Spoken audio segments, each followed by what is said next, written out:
तर welcome to my YouTube channel mini blog. हा third part आहे। आज आम्ही बनवणार आहे आलू वडी। आलू वडीसाठी आम्ही घेतलेलं आहे बेसन पीठ। बेसन पीठला एका बाउलमध्ये काढून घेऊया। बेसन पीठमध्ये आपल्याला आता मसाले टाकायचे आहे।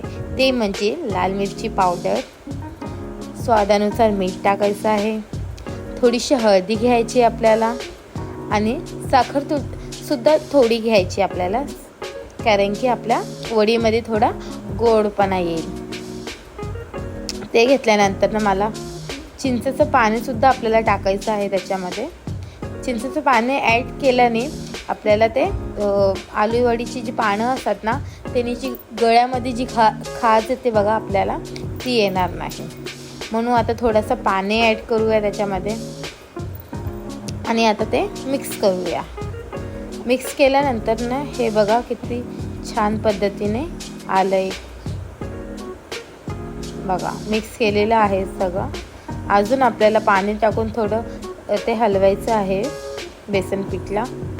आणि पीठ बघा एकदम मऊ चिकार आलंय।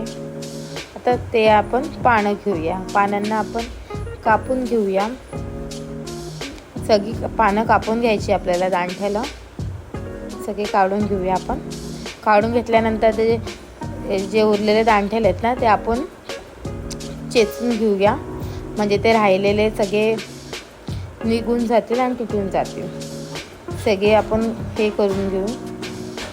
आता तेच पानं आपण धुवून सुद्धा घेऊया म्हणजे ते घाण निघून जाईल थोडीफार। मी ऑलरेडी आधी धुतले होते, परत धुते।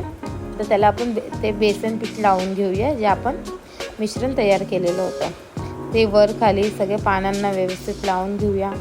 त्याच्यावरती परत आपल्याला पानं ठेवायची आहे। मी पुन्हा त्याला बेसन पीठ लावायचं आहे। तसं आपण सगळे बेसन पीठ पानांना लावून घेऊया।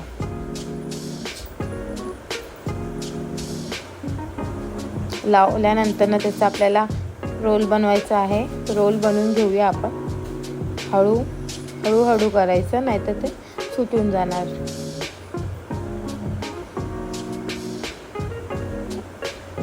हे बघा किती मस्त असं रोल तयार झालेला आहे। आता तुम्ही त्यात धागा सुद्धा बांधू शकतात, सुटणार नाही म्हणून। तसं आम्ही बांधूया। हे बघा वर खाली सगळं बेसन पीठ लावून घेतले, म्हणजे ते सुटणार नाही।